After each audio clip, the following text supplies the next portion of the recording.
All right, how's everybody doing? Glad to see there's still some energy in the room. We had a great morning session. Thank you for being such a great audience too, and for asking great questions. Today is the start of a conversation. It's not the end, it's just the beginning of us reflecting and doing potentially a lot more work in the area of access and equity in living organ donation. We explored a lot of issues this morning. You came here with a lot of questions and a lot of knowledge as well. So the purpose of this session, which is a very short plenary session, is to gather your insights regarding what you heard this morning, what you think should come next, what you would like to see as priorities for increasing living organ donation in Ontario and beyond. This is your chance to reflect on the day and to begin to identify some areas for action for us collectively. The Centre for Living Organ Donation is hosting this, but we are a partner. We're a partner with all of you. We're a partner with many community organizations that are represented here and many more that we'd like to reach out to. So this is just a beginning. We will be producing a report that will summarize the presentations that we heard this morning, that will hopefully include answers to questions that you've submitted, but also will include some priorities for action that you might identify during this next session. We have half an hour, and it's all about you. We're going to be two Oprahs roaming the aisles, getting your insights. First, I now have power. And there are additional mics back there as well, and there might be. How to use this? Yes. So, as you know, we've been using Slido all morning. Please feel free to use your phones and begin to identify some priorities for action. Why don't we, though, begin the discussion with a more general question. What was the takeaway message from this morning's session? What was the thing that stood out for you? And maybe we can just go around and get your insights in the room, and then potentially also see some of the responses up here that may translate into priorities for action. So, what was the takeaway message from this morning's? Nobody took anything away. Hi everybody. Thanks. Well, what I understand in today's session, what I come up, it's about, we say, a chance.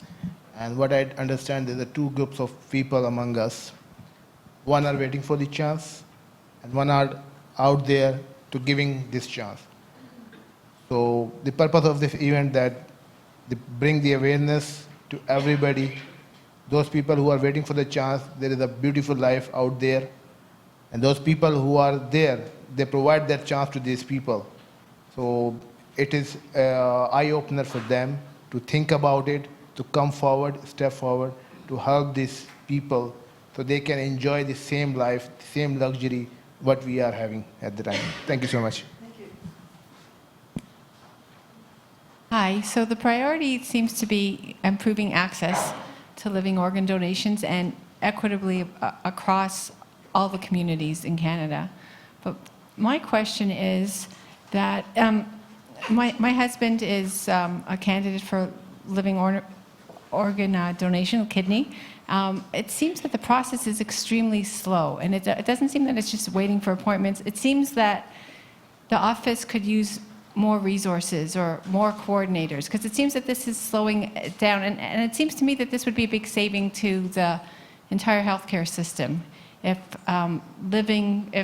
kidney patients with living organ donors could be fast-tracked. And why isn't this happening?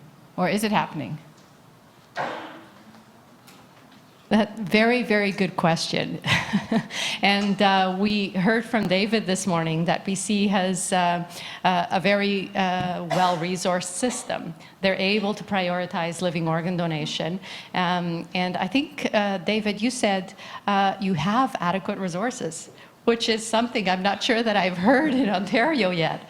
And I think the Living Donor Office staff would be able to attest to that. It is, some of it is funding, and really the opportunity is here for us to begin to identify this as a priority. If we think that investment is important, it will benefit all of our transplant centers. For those who are with the program, does anyone have any comments to make? I'll pass it to Dr. Mushi because he probably has. Well, I think my comment to this that yes, I think we need to increase the available resources, both human and financial funds. We need to learn because we shouldn't be working on finding the wheel or anew when we have examples in the country where the system is working, and some of the successes, some of the facts behind the successes in BC are policies and mechanisms that could be adapted to Ontario. And I don't know if David is willing to export those, but I think we should really listen to what they have been doing and the new initiatives, the Transplant First and the preemptive transplant consideration. So with that and then the funding mechanisms they have, there could be more funding available, because clearly even in Ontario between the different transplant programs, resources may not be evenly distributed. So that's another area of equitable access. If you live in certain part of the province, your chance of getting to the appropriate care may be different. The pre-laud program is a provincially funded program that provides some reimbursement for some of the expenses that a donor might incur. And while it's really important to have it in place, and I'm sure that it's helped many, many donors get through the financial challenges of donating, being off work, traveling, accommodation, things like that, as much as it's a help, I'm sure it is a barrier because it is limited.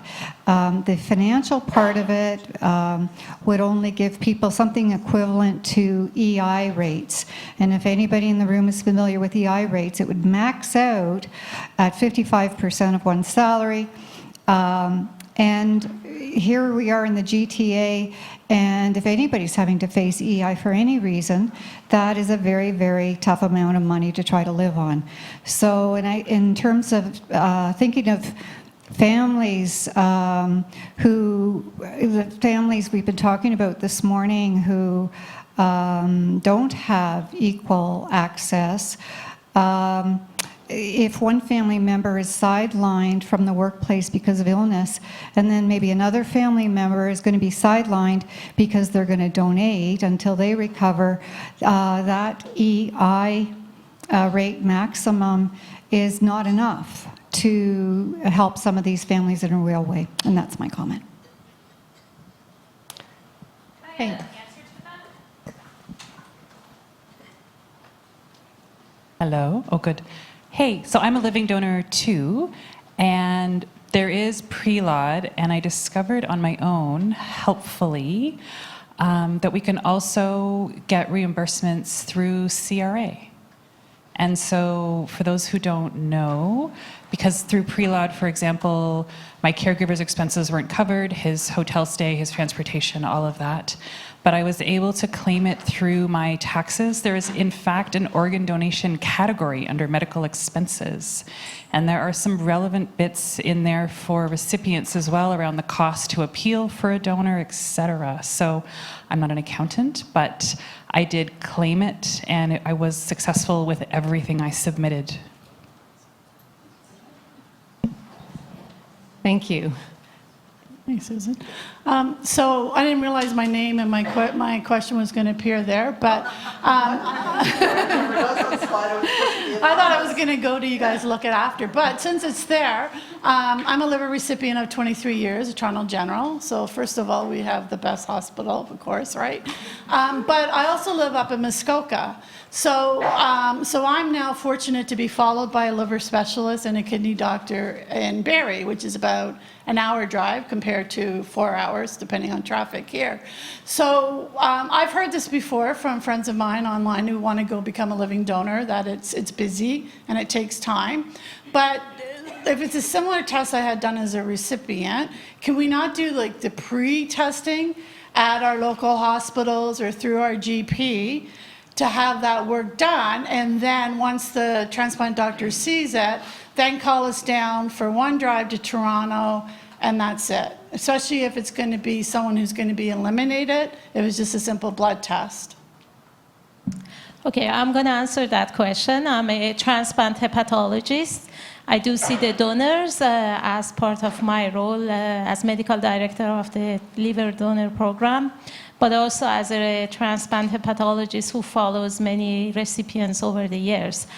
So it's all a question of access and having the possibility. If we can work up a donor in hospital or a recipient in hospital, that's obviously ideal, but that's the business models that some of the US centers have. We are all restricted by the numbers of the beds that we have on the transplant floor, and those beds are really scarce resources for patients who are very, very sick, and we cannot see them in the clinic. We have to bring them in for transplant to assess them and put them on the waiting list, or for those who receive a transplant, and we don't have other capacities otherwise. If we had, that would be ideal. To answer your question about working up with the GPs and the specialists out there, yes, we do. We reach out to them. But I can tell you again from experience of doing that for 10 years, it's a lot more frustrating to arrange a test through a physician in another hospital than to arrange it in our own hospital. And even if it means for the recipients or the donors that they have to travel to come down here to get their test, I can guarantee you they get their test done a lot faster. When we depend to other physicians, sometimes it takes months to arrange an ultrasound or a gastroscopy or such and such tests. So unfortunately, that doesn't work really very well. I guess my take-home message was that, David presented like an amazing sounding program. And I'm wondering what the next steps are from getting from here to there. I think we impose a lot of rules on our donors. We have to work them up consecutively. We can't work the donor up until the recipient's ready. I'm from a pediatric background, and with the information that we've heard today that it takes an average of 7 months to work up a donor, and only one donor in every 5 actually make it through. That could be like a 2-year process for most patients. So, but we've imposed rules that have said that, we're not working up our donors, and I understand it's resource driven, but I agree that there could be a lot of savings in terms of the time on dialysis and the time that the patients spend in renal failure to improve that. So I guess I'd like to hear some, listening to David's program, knowing what happens at UHN. What are the next steps, I guess? That's a very timely question, isn't it? Yeah, those are very good questions. David, how did you secure the funding that you currently have?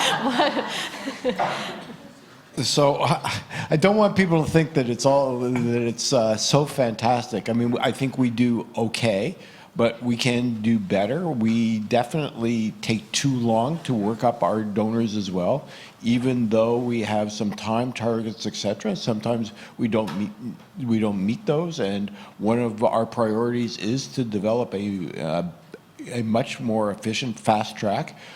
for people who want it, realizing that sometimes working at the donor's pace is important. So we can definitely do better there. BC doesn't have all the answers there, but what we do have is this activity-based funding model, which we were able to secure, I think, just basically by good lobbying directly to the ministry, who fund this, and because of the activity-based funding model, where every discrete activity, has a cost associated with this, and so the more work you do, the more money you get. So we don't necessarily have enough staff this year if we have a surge, but we know next year, there'll be some catch-up funding, and we'll be able to hire more people so that we are more on top, I think, of our volumes than other places, which do require. I'm sure UHN does require the global funding from the hospital budget. UHN, is world class and does an amazing job, and correct me if I'm wrong, but maybe do more transplants at UHN than any other hospital combined, or with organs, than any other hospital in North America. So the hospital is certainly supporting the program to a great degree, but it's it requires resources, and I would say the biggest stumbling block in terms of access for people who are in the system, need to get it, is their ability to get things in a timely way, and that funding is a big part. We have. I was going to say in a minute, Paula's going to get a response here, but would really encourage people. We really want to know what you think the priorities for action are. So if you've been slidoing, get your phone out and put something in there. I don't think they'll all show up with your name on. I don't know how Sandra's did, but most of them come up as anonymous. So please put them on. If you haven't figured out how to get on yet, join us at slido.com and hashtag their future. Hi there. My name's Kevin. I'm one of the Living Donor Coordinators at St. Mike's. I'm here with my colleague Maureen. And just to sort of echo on what people are saying, or to answer your question regarding timing, we're both finding at the moment that we're actually getting referrals in the community from donors before our recipients are even referred. So it's not even, we'll work up donors and we'll do preliminary testing right away, but a lot of the roadblock and the time that we're waiting is actually for the recipient referral to be processed and they're completing their workup too. So we find that can be a big problem and a huge concern. I think to speak to as well about testing being done in the community, we're trying to be creative with that, because like BC, like David said, I mean, it's a huge geographical area, and we've lost donors because it's the winter and they live in Timmins, for example, and they just can't make it down here. So we're actually sending requisitions that they can do blood tests at their local lab. Some of the tests, like our HLA, tissue typing, blood work that we do, we're actually going to send them the blood tubes. They get it done at a local lab, and then they ship it back to us to try and expedite that.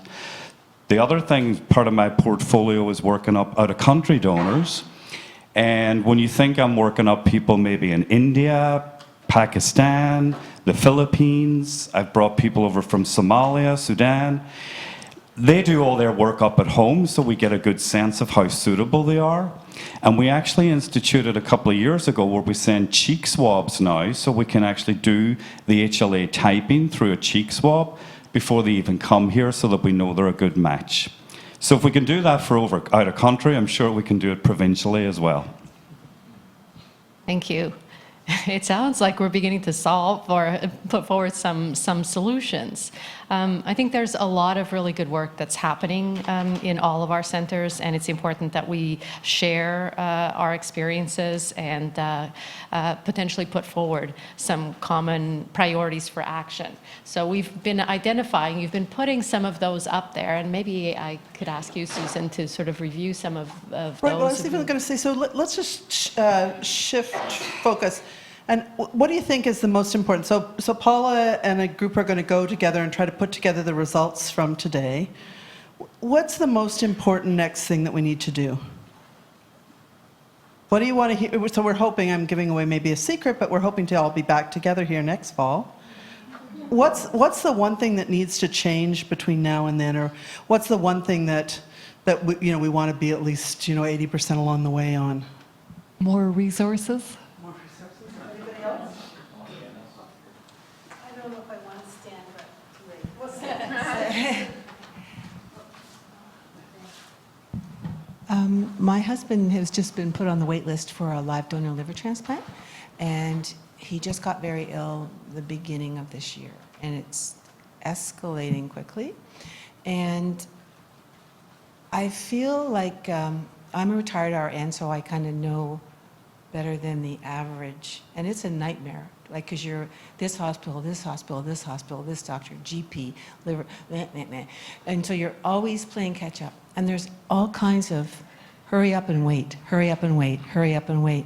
And you're watching someone get sicker and sicker and sicker, and you're waiting. That's really hard on our brains. Thank you. Did you hear that? Yeah. One of the things I want is more resources from our end. I was surprised to read and hear that there's not a lot of familiarity with the Living Liver program. So that was suggested to me in 1997, and ironically it was being done at Sick Kids, but Toronto started in 1999. So that's 20 years. So we need to get my living liver donors, that I know quite a few, some are here in the room, to start getting the awareness out, and then also starting to work with Canadian Blood Services to get that living paired exchange program set up so that it's running as successful as the kidney program is. What else do? Oh, here. Hi. I worked on an econometric study with Braden Manns from Foothills in Alberta, and we evaluated something that has been a subject of discussion today, which is preemptive transplantation. And we were looking at the savings to provincial governments, to society, to private insurers, to hospitals, and to the individuals of preemptive transplantation. And it comes down to about $500,000 per person. It's not an insignificant number. So this is a question of, do austerity programs really work, or do they do harm? And so this comes down to provincial governments. What Alberta has done is lobbied the provincial, or what BC has done is lobbied the provincial government, David said.